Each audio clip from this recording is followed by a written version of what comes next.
Bulstrode. A few days later, Percy was shunting in the yard at Farquhar when the station master came up. "Leave those trucks, please, Percy," he said. "There's an emergency down at the harbour.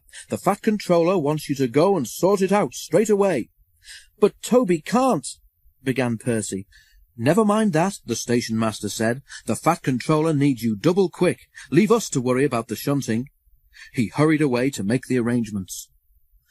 Bulstrode was a barge used for carrying stone. He was a disagreeable barge. Nothing was ever right for him, and he grumbled unceasingly. Trucks grumbled too, but they went a patch on Bulstrode. Come on, shouted Bulstrode rudely one morning. "Why aren't you trucks where you should be? How can I be loaded if you dawdle about up there, eh?" "There's no engine, and we can only go where we're put," retorted the trucks crossly. "You're in the wrong place, not us." They argued for some time, but it made no difference. Bulstrode was in the wrong place, and he was not due to leave until the next day, but he wasn't going to let a little thing like that stop him complaining. When Percy arrived, Bulstrode was sulking, and the trucks were annoyed with him. "Our stone is for Bulstrode," they said. "Please put us into the siding so that we can load him up and be rid of him as soon as possible." The line slopes down to the harbour. Percy pulled the trucks a little way up the hill, clear of the points.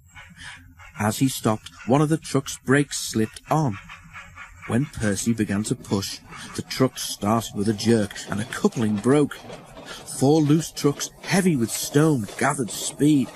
"Help! Help!" they wailed. A shunter bravely tried to stop them, but only broke his pole. The trucks rattled along the quay, straight towards Bulstrode, unsuspecting at the end. Bulstrode heard a rattle and a shout or two, but he could see nothing.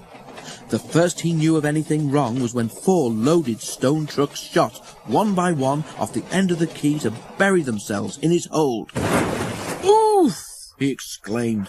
But anything else was lost in a gurgle as the trucks burst a hole in his hull and water began to pour in. Bulstrode experienced an awful sinking feeling. "Save me," he spluttered. "I'm drowning." But Bulstrode didn't drown. As chance would have it, the tide was out, so he did not go right under the water. The trucks were upset at losing some of their friends, but were very little bothered about Bulstrode.